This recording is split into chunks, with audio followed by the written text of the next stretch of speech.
우리는 많이 기도할 때 또한 하나님을 부르고 찾을 때에 하나님 우리 가운데 큰 일을 행하시면 제가 더 열심히 하나님의 일을 하겠습니다. 이런 마음이 아마 다 가지고 계실 겁니다. 하나님 저에게 건강을 주시면, 하나님 저에게 많은 물질을 주시면, 하나님 저에게 지혜를 주시면 제가 나가서 더 많은 일들을 가지고 하나님의 일들을 감당하겠습니다 라고 아마 우리 마음 가운데 그런 마음을 가지고 있을 겁니다. 그리고 그런 것들이 우리의 기도에 담겨서 그렇게 우리가 또한 기도하는 부분들이 있을 것으로 충분히 우리가 생각할 수 있습니다. 그런데 정말 주님께서 우리 가운데 기대하시는 것들은 무엇일까요? 우리가 어떤 성공한 자리라든지 누가 보더라도 인정받는 자리에서 하나님의 영광을 그렇게 살아내기를 기뻐하실까요? 물론 그런 것도 하나님께서 기뻐하시는 삶이 될 수 있습니다. 그런데 오늘 본문 가운데 아니면 지난번 우리가 함께 말씀을 살펴봤을 때처럼 오히려 예수님께서 온 인류를 향한 구원의 메시지, 기쁨의 소식을 전하시기 위해서 십자가를 향해 올라가시는 그 시간 가운데 제자들 가운데 당부하시는 내용들이 있습니다. 그런 당부의 내용들은 우리가 기대하고 기도하는 내용들은 아닌 것 같습니다. 성공했거나 아니면 우리가 원하는 내용이 성취되거나 아니면 누구라도 인정받는 자리에서 그렇게 하나님을 찬양하는 것, 그런 것이 아니라 오히려 우리가 보기에는 참 어려운 일 가운데 예수님께서는 우리가 그 인생을 살기를 기뻐하고 계십니다.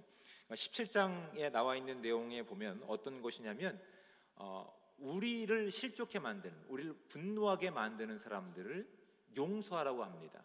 그 사람이 죄의 길을 가게 되면 권면하고 돌이킬 수 있는 기회를 주라고 얘기합니다. 그런데 그 사람이 만약에 돌이킨다고 한다면 반복된 잘못이라 하더라도 끝까지 용서하라라고 제자들 가운데 당부하고 계십니다. 이런 이야기를 듣게 되면 어느 누가 이것을 감당할 수 있을까요? 제자들이 예수님께 이렇게 요청하죠. 우리에게 믿음을 더해 주십시오.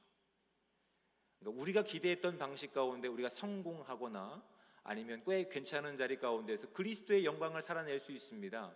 하지만 제가 보기에 우리가 살아갔던 방식 가운데 도저히 저 사람은 용납하거나 용서할 수 없는데 그 사람마저 용서하고 사랑하라니요, 저에게는 주님께서 기대하시는 그런 믿음이 없으니 저희에게 믿음을 달라라고 제자들이 예수님께 그렇게 요청한 내용들이 있죠. 거기에 대해서 예수님이 뭐라고 말씀하시면 믿음이 없는 자들이라고 말씀하십니다.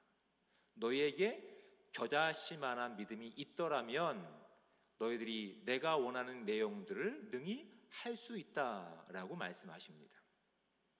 겨자씨 같은 믿음이라고 하는 것은 보잘것없는 믿음입니다. 우리가 기대하지 않았고 우리가 바라지도 않는 믿음입니다. 그런데 주님께서는 그런 믿음을 모두가 갖기를 기뻐하고 계십니다. 그 모든 이들을 또한 품어주시기 위해서 예수님께서 어디로 향하고 계시냐면 예루살렘을 향하고 계시는 겁니다. 예루살렘을 향해 나가시는 것은 복음서를 통해서 확인할 수 있는 내용은 우리뿐만 아니라 온 세계 모든 인류가 잃어버렸던 기쁨을 회복하는 목적이 예루살렘을 향하는 길 가운데 있습니다. 예수님께서는 잃어버렸던 기쁨, 어느 누구도 찾지 못하는 그 온전한 평안을 선물하시기 위해서 지금 예루살렘을 향해 걷고 계시는 겁니다. 그리고 그 걷고 계시는 길 가운데 누구들과 함께하고 계십니까? 제자들과 함께 그 길을 걷고 계시면서 주님께서는 그 따라오는 제자들 가운데 어떠한 삶을 기대하고 계시는 겁니까? 그들의 인생 가운데서 주님이 기뻐하시는 믿음을 그들도 갖기를 원하고 계시는 겁니다. 우리가 그동안 가지고 있었던, 또한 예수님을 따라가는 제자들이 가지고 있었던 믿음의 모습은 무엇이냐면 주님, 우리에게 힘을 주십시오. 우리에게 능력을 주시거나 우리에게 권능을 주셔서 어느 누구도 우리를 얕보지 않을 수 있는 우리의 능력을 증명할 수 있는 힘을 주십시오라고 아마 기도했을 겁니다. 충분히 예측할 수 있죠. 주님께서 기도하셨던 것들은 그런 힘의 증명이 아닙니다. 오히려 하나님을 나의 하나님, 온 인류의 하나님으로 믿기 때문에 하나님이 용서하시기 위해 오르시는 십자가의 사랑을 가지고 너희 형제와 자매들을 용서하는 믿음을 갖기를 원하고 계시다고요. 이것이 보통 어려운 것이 아닙니다. 이것이 참 어려운 일이기 때문에 예수님께서는 오늘 본문 가운데서 그 실제적인 믿음의 형태가 무엇인지를 제자들과 또한 오늘 믿음을 증명해야 될 저와 여러분 가운데 본문을 통해서 알게 하신 목적이 거기에 있는 겁니다. 오늘 본문으로 돌아가서 11절 말씀을 보십시오. 예수께서 예루살렘으로 가실 때에 사마리아와 갈릴리 사이로 지나가시다가 라고 되어 있습니다. 누가복음의 저자인 누가는 분명하게 그런 위치를 언급하고 있습니다. 사마리아와 갈릴리 사이, 사마리아 지역은 유대인들의 관점을 봤을 때 용서받지 못할 배교자들입니다. 이방인 취급을 받고 있었던 그런 사람들이었고, 갈릴리 지역은 유대 지역이었습니다. 그러니까 사실은 종교적으로 율법적으로는 이들은 하나가 될 수 없는 분리된 집단들이었습니다. 그런데 단순히 누가의 저자는 누가는 이 부분을 역사적 증명을 하기 위해서 사마리아와 갈릴리 사이로라고 하는 말을 집어넣은 것 같지 않습니다. 왜냐하면 그 뒤에 이어진 말씀을 보십시오. 12절 말씀입니다. 한 마을에 들어가시니 나병 환자 10명이 예수를 만나 멀리 서서라고 이야기하고 있습니다. 그러니까 지금 사마리아와 갈릴리 사이입니다. 율법적으로 아니면 그들의 종교법상 그들은 하나가 될 수 없는 서로 다른 공동체입니다.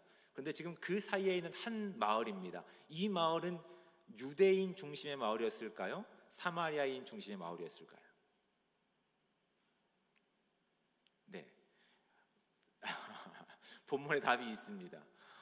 둘 다에 해당됩니다. 둘 다에.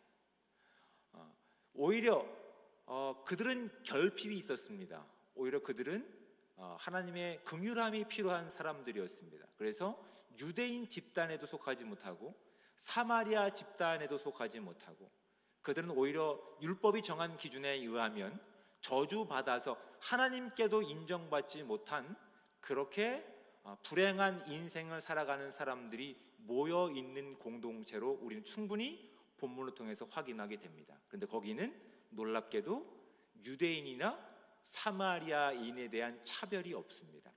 오늘 본문을 보십시오. 16절 말씀 후반절을 보시면 그는 사마리아 사람이다 라고 얘기하고 있습니다. 그렇죠? 지금 오히려 그들이 가지고 있는 삶에 있어서의 문제가, 삶에 있어서의 장애가 그들이 사회적으로 문화적으로 가지고 있는 서로 간에 좁히지 못하는 편견들을 깨고 오히려 어깨를 내어주는, 누군가에게 도움이 되는 하나의 새로운 공동체라는 사실이 오늘 본문이 저와 여러분 가운데 던지는 도전 같은 내용이 있습니다. 우리는 무엇을 위해 기도했다고 보통 얘기하죠? 완전한 건강함과 또한 성공한 모습과 다른 사람들이 누가 보더라도 꽤 괜찮은 일을 통해 하나님의 영광을 살아내기 원합니다.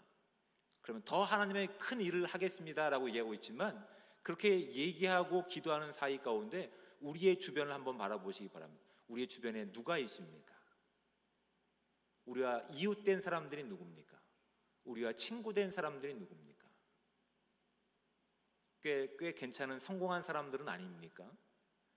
나의 신분과 지위를 뽐내줄 만한 꽤 세상적으로도 인정받을 사람들이 아닙니까? 우리가 어느새 하나님의 영광을 살아내기 위해서 하나님이 저에게 이런 것들을 주시면 제가 큰 일을 하겠습니다 라고 구하는 내용 가운데서 어느새 그것이 종교가 되고 어느새 기준이 되어서 비슷한 또래들끼리만 모여있는 모습을 본문을 통해서 우리가 확인하게 되는 겁니다. 건강하기만 하면 제가 더 큰 일을 할 텐데, 꽤 하나님 사업이 잘 되면 더 큰 일을 할 텐데 라고 하는 내용에 대해서 우리는 반성해 보게 된다고요. 오히려 우리의 결핍이, 우리의 부족함이 우리의 넉넉한 마음을 가지고 누군가에게 기댈 수 있는 어깨가 될 수 있다는 사실이 오늘 본문이 잔잔하게 저와 여러분 가운데 도전하고 있는 부분 같습니다. 그들은 장애가 있었습니다.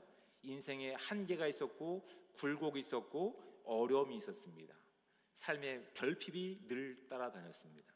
그런데 오히려 그 결핍이 간절함으로 이어졌습니다. 간절함으로 이어져서 그들은 이 땅에 구원자로 오신 예수님께 도움을 구하는 삶으로 나아갔다는 삶이 본문이 우리 가운데, 저와 여러분 가운데 질문하고 있는 굉장히 귀한 영적인 원리라는 사실입니다. 여러분, 저와 여러분들이 갈급함을 가지고, 절박함을 가지고 기도하는 내용이 어떤 내용입니까? 하나님이 원하시는, 기뻐하시는 뜻을 따라서 내 형제를 위해서 100번이라도, 아니면 70번이라도 용서할 수 있는 마음을 주시고, 어느 자리에서든지 하나님의 영광을 살아내기 위해서 애쓰는 마음을 가지고 있습니까? 하나님이 이 시간이 하루속히 지나가길 원합니다 라고 구하고 계십니까? 우리의 간절함에는 무엇을 담고 있습니까? 오늘 본문은 그것을 우리 가운데 던져놓으면 우리가 가지고 있는 결핍과 절망의, 또한 갈급함의 내용들은 무엇으로 채우고 있는지를 본문은 우리 가운데 좀 듣게 하기를 원하고 있는 것 같습니다. 어느 집단에도 속하지 못했던, 그래서 한 공동체, 한 마을을 형성하고 있었던 유대인이면서 또한 사마리아인, 아니 세상으로부터 버림받고 오히려 저주받았던 사람들이 모여서 따뜻한 공동체 가운데, 하지만 세상이 만들어놓은 편견 때문에 더 이상 앞으로 나갈 수 없는 그 간극 가운데 있는 자들 가운데 예수님이 그들 가운데 오셨다는 얘기를 듣고 그들은 어떻게 합니까? 온 힘을 다해서 예수님의 이름을 부르며 예수님의 은혜를 구하고 있는 모습이 13절 가운데 나타나고 있습니다. 소리를 높여 이르되 예수 선생님이여 우리를 불쌍히 여기소서. 차마 세상이 가지고 있는 편견 앞에, 차마 사회적 지위와 또한 물질이 가지고 있는 차별 가운데 그 간극을 좁히지 못하지만 그들이 예수님이 오셨다는 소식을 듣고 예수님께 부르짖는 그 간절함이 예수님께 전달되었다는 사실이 오늘 본문 가운데 나타나고 있는 내용입니다. 근데 예수님께서는 그들의 간절한 소리를 들으시고 충분히 그래, 내가 너희들 마음을 이해하고 있다, 얼마나 외로웠니? 회복되기를 내가 축복한다, 원한다 라고 이야기하지 않으십니다. 우리 예수님께서 말씀하시는 것은 14절 말씀입니다. 보시고 이르시되 라고 되어 있습니다. 보시고, 그들을 보시고 이르시되 가서 제사장들에게 너희 몸을 보이라 라고 명령하십니다. 예수님께서 이렇게 말씀하시는 것은 적어도 그들이 율법을 알고 율법을 또한 지킬 만한 믿음이 있는지를 기대하고 계시는 겁니다. 왜냐하면 이 당시만 해도 이 피부병, 문둥병을 포함한 악성 피부병은 세상으로부터 또한 이 공동체로부터 격리가 될 수밖에 없었습니다. 왜냐하면 하나님의 저주를 받은 자였기 때문에, 그것은 하나님께 저주를 받았기 때문에 그것이 회복되었다고 하면 단순히 어떤 육신적인 회복이 아니라 공동체의 회복을 확인하기 위해서 제사장에게 그것을 보이고 몇 번에 걸쳐서 온전케 되었음을 확인받고 나서 온전케 되었음을 선포하는 일들이 제사장을 통해서 확인되는 것들입니다. 예수님께서는 그들의 간절함을 보시고 그들의 율법을 아는 것을 아시고 명령하신 것이 제사장에게 가서 내 몸을 보이라는 겁니다. 그렇다면 이미 예수님께서 그들 가운데 무엇을 이루실 것을 기대하는 마음을 가지고 그들은 순종해야 하는 것이 맞습니다. 예수님께서는 그들이 제사장에게 가서 너희 몸을 보이라라고 명령하셨습니다. 10명에게. 다 순종해서 갔습니다. 근데 가는 도중에 모두가 나병이 다 나은 것을 모든 사람들이 확인하게 되었습니다. 근데 그 중에 몇 사람만 예수님께 돌아와서 그 발 아래에 엎드렸다고 성경은 얘기하고 있습니까? 오직 한 사람입니다. 모든 사람이 은혜를 입었습니다.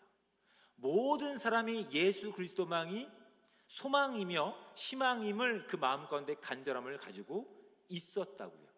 그런데 나머지 9명이 구했던 간절함은 마치 저희가 가지고 있었던, 아니면 제자들이 가지고 있었던 그런 간절함인 것 같습니다. 주님, 제가 이 질병이 나오면 제가 더 많은 일을 하겠습니다. 제가 성공하면, 제가 사업에서 이런 성공을 거두게 되면 제가 더 큰 일들을 해보겠습니다 라는 정도였지만, 오히려 모든 것이 회복된 사마리아인, 이방인으로 표현된 이 사마리아인은 오직 예수님이 온전한 자신의 구원자임을 믿었기 때문에 그분께 나아가서 오히려 그 발 아래 납작 엎드리는 행위를 통해서 오히려 주님께서 그 한 사람의 태도를 가지고 나머지 9사람이 이 같은 믿음을 갖기를 기대하고 계셨다는 것이 본문을 통해서 확인하게 되는 겁니다.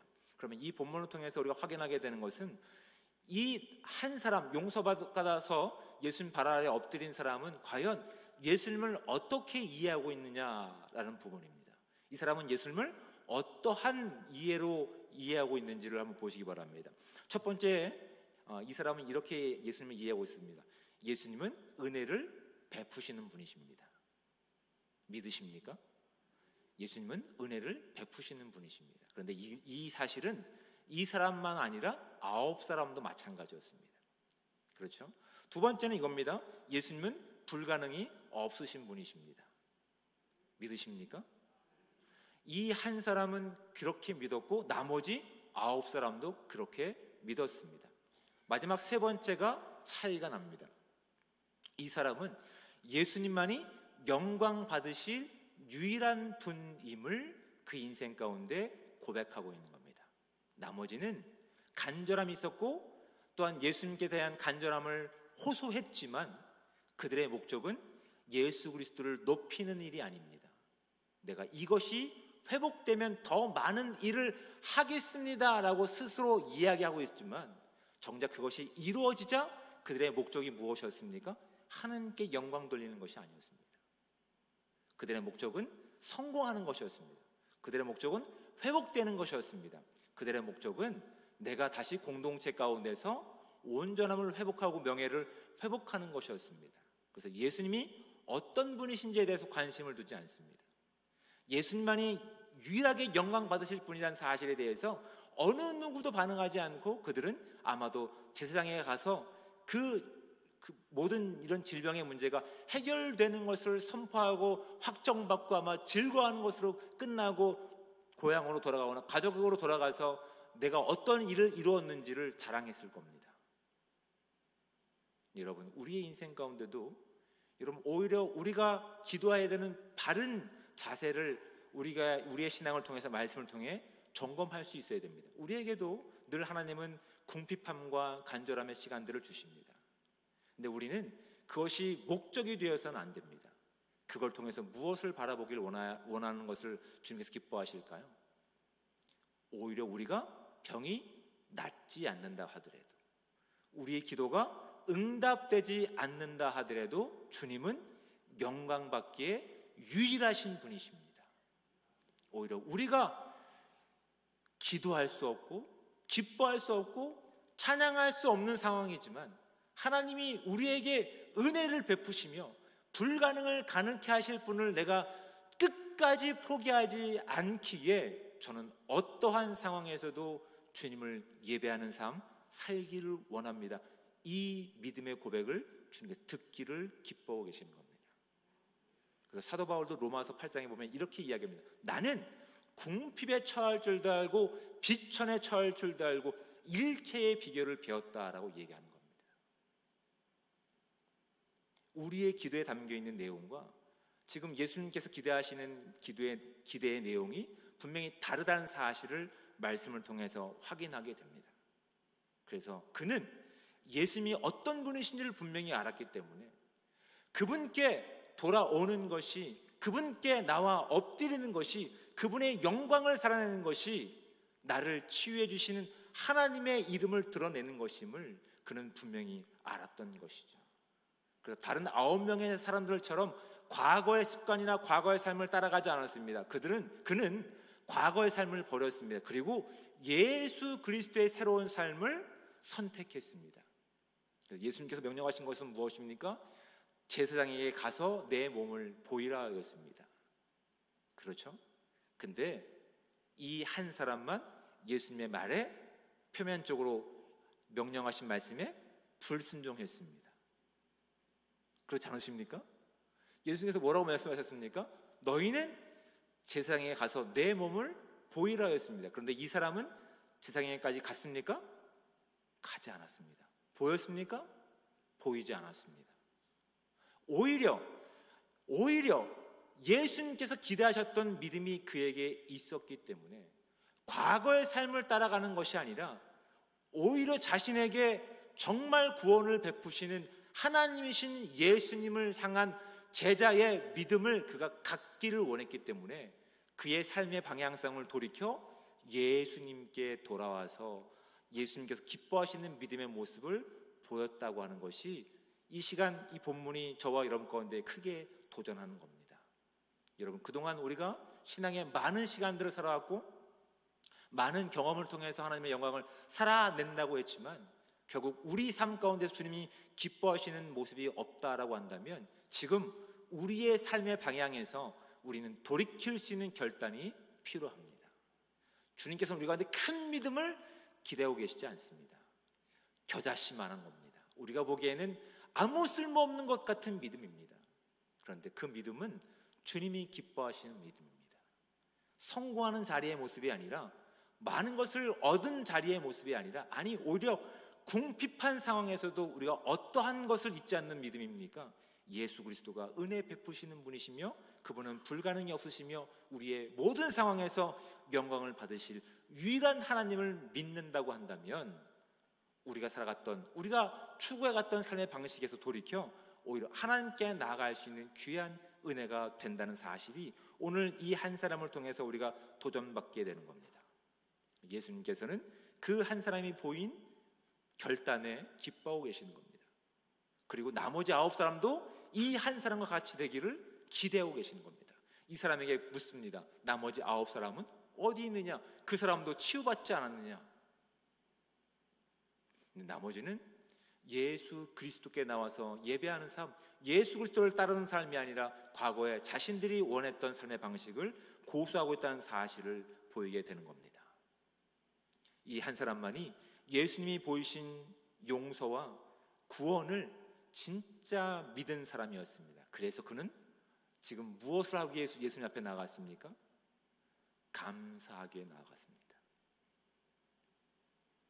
진정 하나님의 은혜와 하나님이 누구신지를 안다고 한다면 이 한 사람처럼 이 믿음의 정확한 정당한 반응을 우리도 보일 수 있어야 됩니다. 주님이 기뻐하시는 믿음의 모습을 가진 사람은 그 믿음의 삶을 통해서 어떠한 삶으로 결심하게 됩니까? 삶의 방향을 주님께로 돌이키고 나서 주님 발 앞에 엎드리고 나서 오직 예수님이 보이신 용서와 구원이 확실한 하나님의 주권임을 선포하는 자만이 정말 예수님께 나와서, 하나님이신 예수님께 나와서 감사할 수 있게 되는 겁니다. 그런데 우리가 원하는 내용을 가지고 그것이 성취되기만을 원하는 사람들은 이렇게 얘기할 겁니다. 하나님이 모든 것을 이루셨어. 그런데 그 감사라고 하는 표명 가운데는 다른 사람들이 엄두를 내지 못하는 차별을 만들고 있다고요. 내가 40일 금식했더니 하나님이 이 기도에 응답하셨어. 내가 모든 것을 다 포기하고 다 내려놓다 보니까 하나님이 내 기도에 응답하셨어. 오히려 하나님만 드러내야 되는, 오히려 하나님께서 보이신 그 놀라운 모든 상황 가운데서 감사로 나와야 되는데 감사의 내용은 언급하고 있으면서 무엇을 자랑하고 있습니까? 예수 그리스도의 그 앞에 나와 경배하고 예배하는 삶이 아니라 어느새 내가 성공한 이야기를 가지고 나의 이야기를 하고 있는 우리의 모습은 없는지를 본문을 통해서 살펴보셔야 되는 바로 그런 내용입니다. 주님께서 기대하시는 내용은, 주님께서 기뻐하시는 믿음의 내용은 그런 것이 아닙니다. 비록 우리가 기대하지 않았던 내용으로 하나님이 이 길을 인도해 가신다 하더라도, 우리가 원하지 않는 방식으로 이 일들이 진행된다 하더라도 주님만이 그 모든 것을 통해서 영광 받으실 유일한 하나님이십니다를 기뻐하고 감사하고 예배하고 찬양하고 나가기를 기뻐하시는 것이 바로 이 한 사람을 통해서 우리가 갖기를 원하는 주님께서 기대하시는 믿음의 모습이라는 사실을 우리가 확인하는 시간들 되시기를 주님으로 축복을 드립니다. 그럴 때 우리는 보내신 곳 어떠한 형편과 처지와 상황 가운데서라도 감사할 수 있게 되는 겁니다. 왜냐하면 그분은 우리를 절대 포기하지 않으시기 때문에 그렇습니다. 우리가 어떤 형편에 있든지 어떤 상황에 있든지 그분은 한결같이 우리를 사랑하셔서 하나님의 은혜를 베풀어 주실 것을 우리가 믿기를 기대하고 계시기 때문에 그렇습니다. 사실 믿음 없는 것은 우리가 가지고 있었던 모습과 제자들이 가지고 있었던 그들의 모습이었죠. 우리는 이것들을 기대하고 있는 겁니다. 주님이 기대하셨던 작은 겨자씨만한 믿음이 아니라 하나님 우리에게 성공의 모습, 건강의 모습들, 다른 어느 누구도 무시 못할 그런 내용들을 주십시오. 그럼 제가 감사하겠습니다. 그런데 결국 어떻게 됐습니까? 그것이 이루어지자 다 예수 그리스도께 나와서 감사하지 않고 자신들의 삶의 방향으로 나갔다는 사실을 우리가 바라보게 됩니다. 주님이 기대하시는 믿음의 모습은 우리가 얼마나 많은 소유를 가지고 있는지 그것이 상관없습니다. 우리가 얼마만큼 성공한 내용을 가지고 있는지, 얼마만큼 은혜를 경험했는지 그것과 상관없습니다. 우리의 인생 가운데서 하나님이 유일하게 찬양받으시는 유일한 하나님이시며 구원자이심을 우리가 어떤 상황에서라도 믿는 믿음을 가지고 있느냐, 주님은 이것을 가지고 우리의 믿음을 기뻐 받으신다는 사실을 기억할 수 있는 저와 여러분들 되시기를 주님의 축복을 드립니다. 모든 사람이 하나님의 은혜를 경험했지만, 모든 사람이 하나님의 구원하심과 회복하심을 경험했지만, 누구라도 하나님 앞에 나와서 경배하고 예배하고 감사할 수 있었지만 오직 누구만 예수님께 돌아와서 감사했습니까? 하나님이 어떤 분이신지를 분명히 알고 주님께서 온전히 예배 받으시고 찬양 받으실 유일한 하나님이심을 우리의 모든 삶을 통해 증명함을 통해서 우리 어떠한 형편에 처하든지 우리 존귀한 그리스도의 영광을 살아내며 이 땅 가운데 주님이 기대하신 믿음을 가지고 세상에 주님을 자랑할 수 있는 아름다운 공동체 되시기를 주님의 축복을 드립니다. 기도하겠습니다. 사랑의 하나님, 은혜와 사랑에 감사합니다.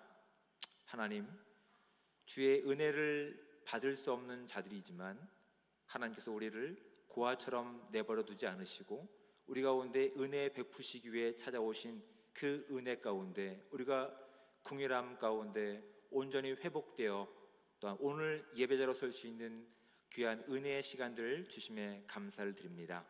우리가 온전히 주님을 예배하고 주님이 기대하시는 믿음의 모습을 갖추기 위해 주님이 기대하시는 믿음의 모습이 우리 가운데 있는지를 말씀을 통해 점검하고 확인해 볼 수 있는 시간들을 될 수 있도록 인도하여 주시옵소서. 주님은 우리가 어떠한 상황에 처해 있든지 늘 우리에게 은혜 베푸시는 분이시며 모든 것을 가능하게 하신 유일한 하나님이시며 우리의 모든 것을 통해 예배 받으시고 영광 받으실 유일한 하나님이심을 믿음으로 고백하는 삶 될 수 있게 도와주셔서 우리의 어떤 형편에 처하든지 존귀한 그리스도의 이름만 그 영광만 드러날 수 있는 삶 될 수 있도록 우리에게 믿음을 더하여 주시옵소서.